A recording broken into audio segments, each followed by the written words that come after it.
Elbowed-outs of the limelight for 2015 by Rockstar Mustangs and F-150s, Ford's facelifted Expedition has earned minimal hoopla. But cheaper gas and a recovering economy have spurred full-size SUV sales, so the timing is right for the largest sport-ute wearing the blue oval to win more customers seeking maximum seating and towing capabilities. Cosmetic changes to the 2015 Expedition include a more tasteful front-end motif with new headlamps, less chrome, and carry-over sheet metal. The liftgate is also fresh this year. Trading 2 cylinders for 2 turbochargers, more significant change is under the hood.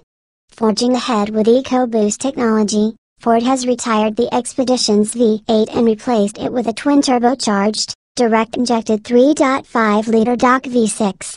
The boosted V6 provides an adequate 365 horsepower, 55 more than last year, and a daunting 420 lb-ft of torque, 55 lb-ft more than the outgoing 5.4-liter V8. With a torque peak lowered to a handy 2,500 revolutions per minute, a gentle brush of the throttle delivers an endearing swell of thrust that seldom requires downshift assistance from the 6-speed automatic transmission. With torque instead of horsepower as your ally, cruising in a higher gear is practical, reducing fuel consumption and driveline noise. EPA estimates rise by 2 miles per gallon, both city and highway, to 1,520 miles per gallon with 4-wheel drive. Part of that gain, however, is attributable to new electric power steering. As usual, actual road feel is not included. Aiding the comfort side of the equation, Ford has blessed the Expedition with acoustic glass, improved door seals, and additional noise insulation. The run to 60 miles per hour takes 6.4 seconds, granting the Expedition eligibility for visits to the passing lane.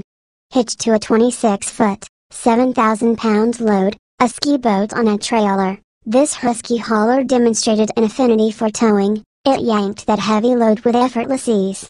Ford says you can pull up to 9,200 pounds with this Expedition. No, however, that Ford's rating may not be directly comparable to those of competitors who comply with CTO standards, as Ford has not yet signed onto that pact. The benefits of going independent, the special feature that has long distinguished the Expedition from its U.S. rivals in the mega-family class is its independent rear suspension. Mounting the rear differential to the frame instead of allowing it to bounce along with the wheels adds weight and cost, but the approach brings several key advantages. Raw pavement ride is improved and the Expedition feels more stable in bumpy corners.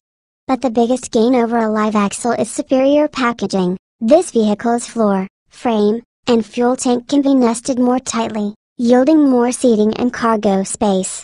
Compared with a Chevy Tahoe or GMC Yukon, the standard wheelbase Expedition tested here provides far more comfortable third-row seating for 3 and 19, instead of 15, cubic feet of cargo space with all seats in place.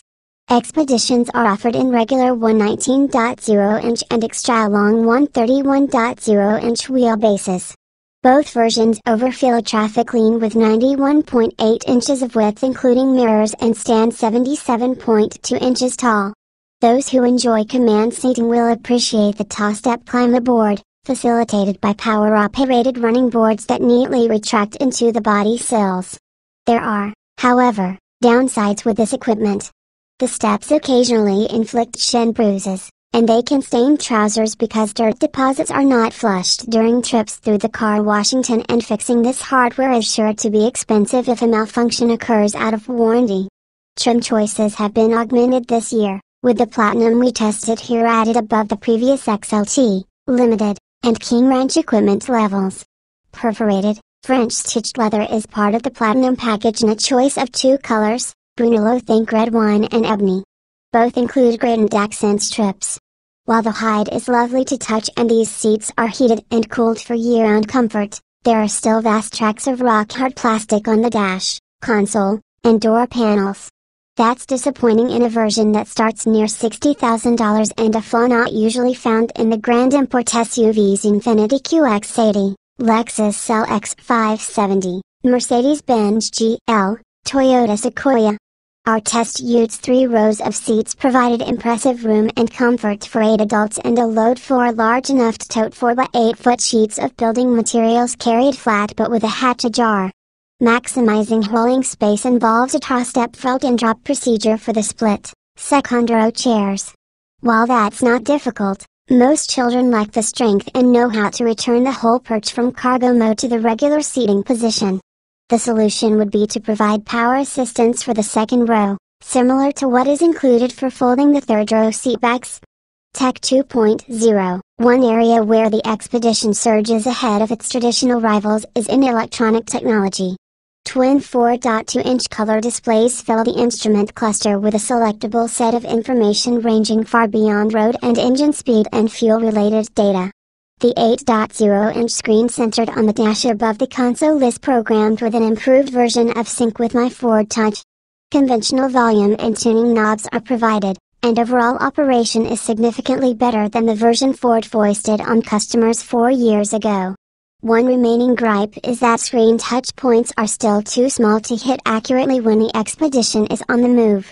We'll welcome the all-new infotainment setup called Sync 3 that Ford is launching in the near future. Also new this year is optional blind spot sensing with cross-traffic alert, especially handy when the forest of headrests obstructs your vision. Fore and aft parking sensors, while not new, are also useful when docking this cruise ship. Another essential is the backup camera, which takes the heartache out of trailer hookup procedures. Our Expedition was equipped with a new $2,180 option consisting of 22-inch polished aluminum wheels, which sound preposterous but wear well on this big guy, as well as a 3-mode adjustable damping system. A group of chassis sensors helps adjust shock control as needed every few milliseconds. The beauty of this equipment, which is a first for Ford-branded vehicles, is a pleasant ride whether or not you fiddle with the comfort, normal, and sport settings found in the instrument cluster menus. One major ingredient missing in the Ford Expedition is any hint of traditional go, stop, and turn amusement. Although it's a bit uphill that sports cars don't come in 3 Blueston sizes, the saving grace is all the camping, boating, and mountain climbing fun enabled by this king of the sprawling youth class.